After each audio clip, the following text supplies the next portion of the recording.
On se retrouve pour un nouveau deck profile et aujourd'hui je vais vous présenter un des decks pour moi les plus forts de la metagame actuelle. Pour moi il n'y a aucun counter à ce deck, s'il n'y a pas de match-up négatif avec ça. Mercredi j'ai vu ce deck à l'œuvre et il a détruit les 3 principaux decks du méta actuel. Donc bon, je vais vous le présenter. La decklist varie par rapport à celle que moi j'ai vue mercredi. Là c'est une decklist personnelle. Mais bon, c'est grosso modo, on trouvera tout le temps les mêmes decklists pour ce deck. Donc il s'agit du deck Hand Madoc. Enfin, Madoc avec main de feu, main de glace, pour faire plus simple. Donc on va commencer avec la composition du deck. 2 mains de feu et 2 mains de glace. L'une ne va pas sans l'autre. La main de feu, lorsqu'elle est détruite par une carte de votre adversaire, soit au combat, soit par un effet, vous pouvez cibler un monstre que votre adversaire contrôle, le détruire, et ensuite vous pouvez invoquer spécialement une main de glace depuis votre deck. Donc main de glace, elle fait le même effet, mais détruit juste une carte magie au piège. Ensuite, 3 fois la carte du deck, Madoc Angélie. Enfin, en français c'est Gélange Madoc. Donc son effet c'est déjà il a le même effet que tous les monstres Madoc, c'est-à-dire vous sacrifiez, vous la sacrifiez elle-même. Ensuite, vous regardez dans votre deck, vous invoquez un monstre Madoc depuis votre deck, et à la fin de votre prochain tour, il retourne dans le deck. Ensuite, l'effet commun à tous les Madoc, c'est lorsqu'ils sont détruits, au lieu d'aller au cimetière, ils retournent dans le deck. Sauf s'il y a Macrocosmos ou Fissure Dimensionnelle. Là, les gars, ils sont retirés du jeu et vous pouvez rien faire. Ensuite, 3 Madoc ou Uto en français. Enfin bon, moi je préfère les noms anglais généralement parce que les traductions sont mieux et ça sonne mieux, je trouve. Donc en anglais c'est Madoc Hootcake. Donc pareil que tous les autres Magidogs, lorsqu'ils sont envoyés au cimetière, vous pouvez détruits et envoyés au cimetière par une carte de votre adversaire, vous pouvez le renvoyer dans le deck. Et son effet est très intéressant parce qu'il permet de faire la loupe. Donc c'est en gros, son effet c'est vous retirez du jeu depuis votre cimetière un Madoc et vous invoquez un Madoc depuis votre deck. Donc en gros, vous faites Exceed à gogo, il y a une loupe avec ça que je vous expliquerai plus en détail tout à l'heure. Ensuite, 3 Madoc Magiren. Donc franchement, honnêtement, moi je vous le dis, c'est pas du tout le meilleur. C'est peut-être même le moins fort de tous les Madoc qu'on jouera dans ce deck. Mais il reste fort parce qu'il permet de lancer le deck. En fait, c'est un tuto. C'est un tuto qui est très intéressant parce qu'il retourne dans le deck, donc vous pouvez le faire à gogo. Enfin bon. Généralement, vous allez tutoriser un Millefeuille ou une Angélie selon ce que vous avez en main. Les deux permettant de faire la loupe. Ensuite, 3 Magidogs Messengerato. Enfin, je crois que c'est Messengelé en français. Enfin, c'est encore un truc moche. Donc pareil, quand il est détruit par une carte de votre adversaire et envoyé au cimetière, vous le renvoyez dans le deck.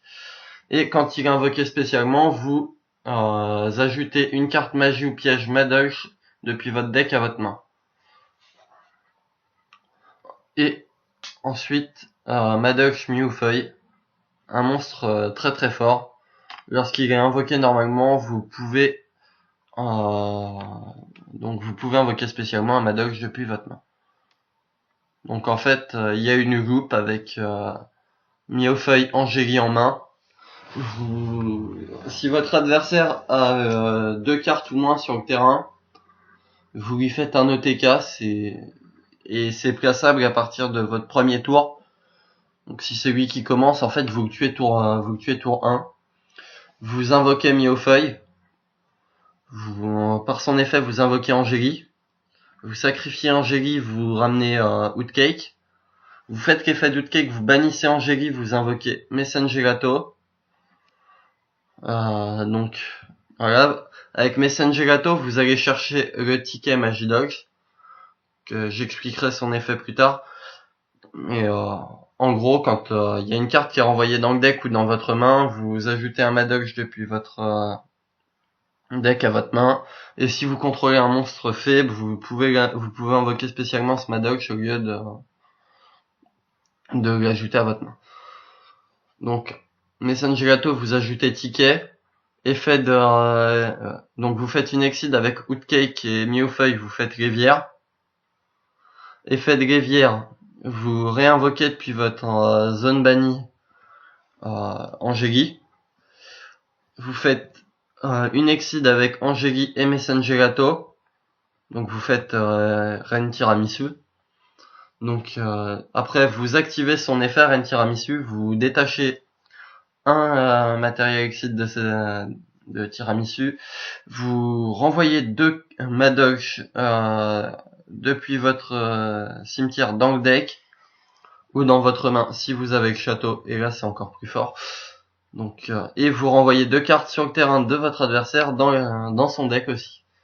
C'est très très fort. Donc si vous avez le château, c'est une exide à 2007 et à l'heure actuelle de la loupe, vous avez un 2007 et un 1008 si vous avez le château. Donc vu que vous avez renvoyé des cartes en main, vous invoquez spécialement 2 Messengerato et vous tapez avec tout, vous avez gagné la partie. En gros. Donc, on va passer aux magies. Comme ça, vous comprendrez plus en détail le deck. Donc, un Book of Moon, tout simplement, carte de contrôle que moi j'aime bien. Un Dark Hole, détruisez tous les monstres sur le terrain, voilà, vous faites plaisir. 2 lances interdites pour éviter... par exemple, si on vous fait bottom sur votre tiramisu, vous pouvez, vous chaînez lance interdite et reste sur le terrain et vous avez quand même gagné la partie. 3 Château Magidogs. Donc, alors, quand cette carte est activée, vous mélangez tous les Madogs depuis votre cimetière dans votre deck. Tous les Madogs sur le terrain gagnent 500 d'attaque, 500 de défense. C'est franchement pas mal pour un terrain. Et si un monstre de votre cimetière doit être retourné dans le deck, par l'effet d'un monstre Madog, vous l'ajoutez à votre main à la place. Ensuite, 3 tickets Madog. Alors, donc je l'ai expliqué tout à l'heure, quand une carte est renvoyée depuis le cimetière dans votre deck ou dans votre main, vous ajoutez un Madog depuis votre deck à votre main. Et si vous contrôlez un monstre fée, vous pouvez invoquer spécialement le monstre invoqué. Et ce pour chaque Madog qui est renvoyé dans votre deck ou votre main. Ensuite, 2 typhons d'espace mystique, tout simplement pour détruire des MP. On jouera le 3e typhon en side contre les decks Shadow, enfin notamment Shadow, parce que faut savoir que le deck Madog craint énormément au side les cartes comme Fissure Dimensionnelle, Macrocosmos, enfin bon, toutes les cartes qui vous mettront des retirés du jeu. Donc bon, ça permet déjà Typhon d'en gérer quelques-unes. Voilà. Ensuite, 2 Supply Squad, enfin Supply Squad en anglais. Donc, une fois par tour, quand un monstre est détruit au combat ou par un effet de carte, vous piochez une carte. Ces combos avec le château, le ticket et n'importe quel Madoc, vous renvoyez le Madoc dans votre main, donc il est détruit au combat par un effet, vous le renvoyez dans votre main, vous activez l'effet du ticket, vous tutorisez, et vous piochez encore une carte avec Supply Squad. C'est très très fort. Ensuite, Trappe sans fond, évacuation obligatoire, Solemn Warning et Hommage torrentiel, donc comme quasiment dans tous mes decks. Pour moi, c'est 4 pièges indispensables dans tous les decks. Ensuite, 2 Fiendish Chain, chaîne démoniaque, et un Madog Palooza. Donc Madog Palooza, vous invoquez autant que vous voulez de monstres Madog depuis votre main et vous les mélangez dans le deck à la fin du tour. Donc bon, c'est pareil, c'est combo avec le ticket. Vous les mélangez dans le deck et vous les réinvoquez. Enfin, il y a de quoi faire des dingueries avec ce deck. Donc on va passer à l'extra deck. Donc, un Abyss Dweller, résident des abysses. Il annule tous les effets de cimetière, tout simplement en détachant une carte. Cairn Gorgon, comme d'hab, hein, moi je le joue quasiment dans tous mes extras maintenant. Vous détachez un matériel Exceed et vous changez la cible d'une carte qui devrait affecter Cairn Gorgon. C'est un 2450, c'est ça qui est intéressant. Hein. Ensuite, Exciton, on connaît, hein. Durant votre main de phase, machin, si votre adversaire a plus de cartes dans sa main et sur son terrain que vous détachez un, vous détruisez tout le terrain. Voilà ce qui m'intéresse. Voilà. Par contre, votre adversaire ne prend pas de dommages à ce tour. Donc bon, ça me paraît normal hein, qu'il ne prenne pas de dommages parce que vous lui détruisez tout le terrain, vous lui faites côté Kamadox derrière. Il y a de quoi s'énerver. Hein. Donc ensuite un Cowboy Gagaga. Donc en attaque s'il attaque, vous détachez un, il gagne 1000 d'attaque et le monstre de votre adversaire par 500. Ensuite un Alucard Fantoruse. Donc vous détachez un matériel Exceed de cette carte, vous ciblez une carte cachée sur le terrain de votre adversaire, vous détruisez la cible. Voilà, après ces autres effets c'est pour les Ghost Trick. Un Lévière, donc bon, détacher un, invoquer un monstre banni de niveau 4 ou moins. Invocateur Sabre XM. Donc bon, moi je le joue, mais en match je l'ai jamais sorti. Je le joue au cas où vraiment je sois au top deck et il y a moyen que je le fasse. Ça me relance dans la partie parce que ça me permet d'aller invoquer une Angélide, refaire des effets, enfin bon. Voilà quoi. Vous invoquez un monstre guerrier ou bête guerrier du deck. Non, même pas, c'est même pas Angélique que vous invoquez. C'est Messengelato. Voilà, donc vous invoquez Messengelato, vous allez tutoriser le ticket, bon ça vous permet de vous remettre dans votre game. Ensuite, 2 Madox Queen Tiramisu, Reine Tiramisu Magidox en français. Donc j'ai expliqué son effet tout à l'heure, hein. Je vais pas revenir dessus. Un ingénieur m'équipé. Vous détachez un matériel Exceed de cette carte, vous ciblez un monstre en position d'attaque face recto que vous contrôlez, vous le changez en position de défense face verso. Et donc il peut pas être détruit au combat ni par les effets de carte ce tour. Ensuite, 2 numéro 101. Détacher de matériel, cibler un monstre invoqué spécialement par votre adversaire en position d'attaque. Et vous l'attachez à cette carte et vous évitez sa destruction en détachant un matériel Exceed. Donc bon, pour ceux qui ont vu mes autres vidéos, je me répète. Pour les autres, je vais quand même expliquer. J'utilise toujours le même exemple, c'est le plus parlant à mes yeux. Alors, votre adversaire a un dragon du jugement sur le terrain. Vous invoquez numéro 101, vous détachez les 2 matériels Exceed de 101, vous lui piquez son dragon du jugement, vous l'attachez à cette carte. Et donc votre adversaire a perdu son gros monstre. Donc on en joue 2. Ensuite numéro 103 Ragna 0. Donc bon, c'est un Exceed pareil que j'ai découvert il y a pas très longtemps. Comme j'ai arrêté de jouer pendant un long moment, il y a tout un tas de cartes dont j'ignore l'existence et même les effets. Donc je vais lire l'effet avec vous parce que je le connais pas bien non plus. Donc une fois par tour, durant le tour de chaque joueur, vous pouvez détacher un matériel Exceed de cette carte et cibler un monstre en position d'attaque que votre adversaire contrôle, qui a une attaque différente de son attaque originale. Vous le détruisez et si vous le faites, enfin si l'effet passe, vous piochez une carte.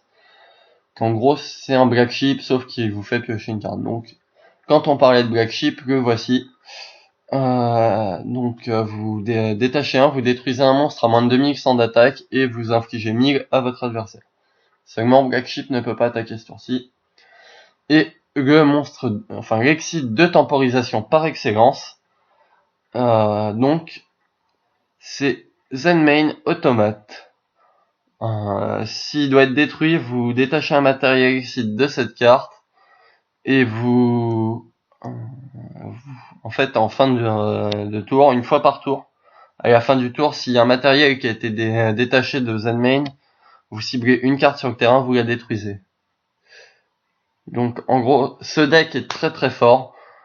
Bon, il coûte plus cher par contre que le deck comme batterie ou que le deck Bête Phantom Mecha que j'ai présenté il y a pas très très longtemps. Il coûte même plus cher que le deck Seigneur Lumière. Je me suis renseigné à l'achat le main deck, donc monstre, magie et piège. Si vous jouez sans les mains, il y en a pour à peu près 80 euros. Si vous jouez avec les mains, vous rajoutez une trentaine d'euros. Donc ça fait 110 euros. Et l'extra deck, par contre là il coûte quand même assez cher. Donc je me suis renseigné, les deux reines tiramisu c'est 20 unités. Et on rajoute je pense une centaine d'euros pour tout le reste de l'extra deck.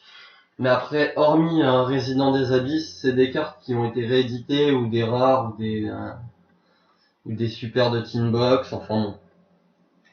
Donc il y aura moyen, même à l'échange, de les récupérer plus facilement. Les gens les lâchent beaucoup plus facilement de ce que j'ai pu remarquer.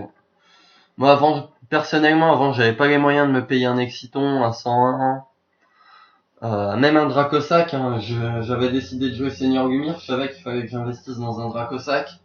Et avant la sortie des Mégatines 2014, j'avais pas les moyens, et là j'en ai récupéré à l'échange, c'est franchement pas très très dur de les faire lâcher.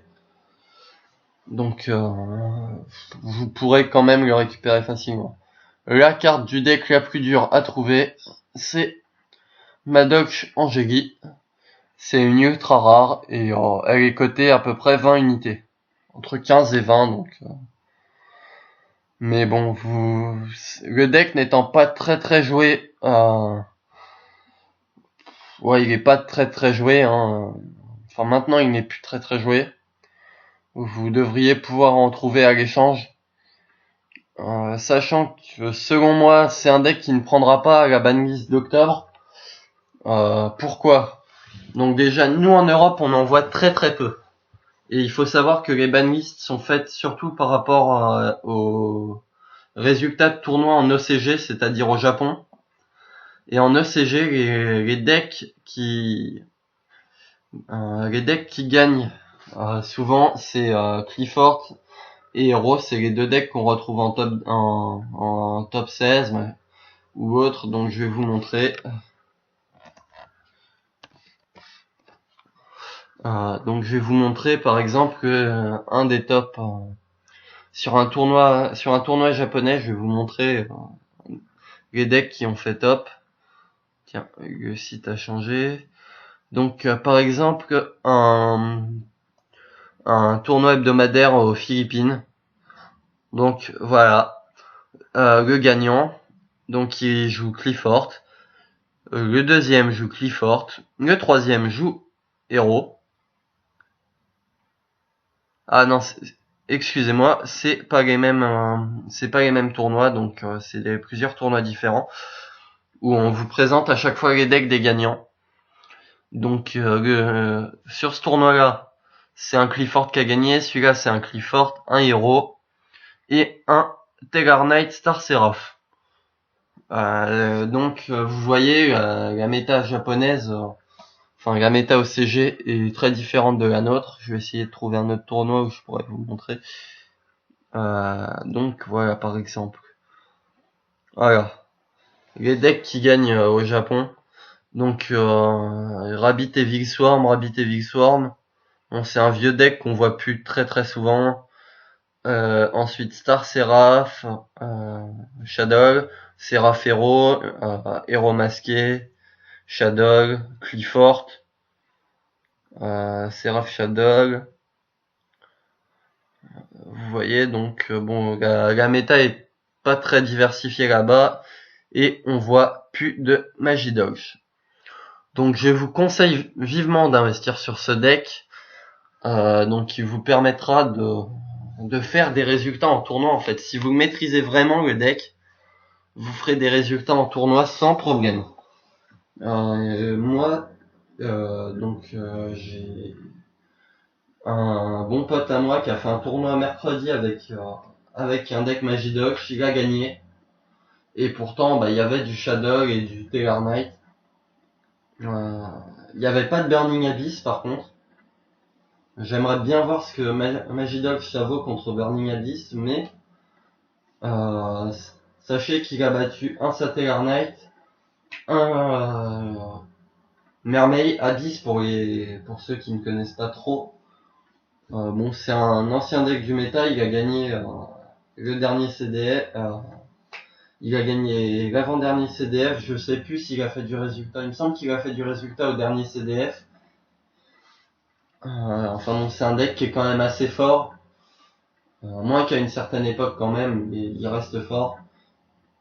Il a battu un Seigneur Lumière. Mon pote a battu donc un Shadow, un Mermaid, un Seigneur Lumière et un Satellar. Donc il bat le Shadow en finale 2-1. C'est son side qui le fait gagner contre Shadow. Hein. Contre Shadow, faut pas hésiter à énormément sider. Surtout avec ce deck là. Hein. Parce que bon, Shadow c'est un deck qui est over control avec beaucoup de pièges. Enfin, vous verrez, je vais essayer de m'intéresser de plus près à ce deck. Au moins pour vous le présenter, pour si vous faites des tournois, que vous connaissiez mieux l'archétype et le fonctionnement du deck. Moi, c'est un deck qui m'intéresse pas trop, mais je le connais pas tant que ça, le deck. Donc moi, c'est pareil, il va falloir que je m'y intéresse avant de faire des tournois. Donc je vous présenterai ça dans une prochaine vidéo très certainement. Donc je vous dis bonne journée. Si vous avez aimé la vidéo, mettez un petit pouce vert. Vous pouvez vous abonner à la chaîne comme toujours et on se retrouve plus tard pour un nouveau deck profile.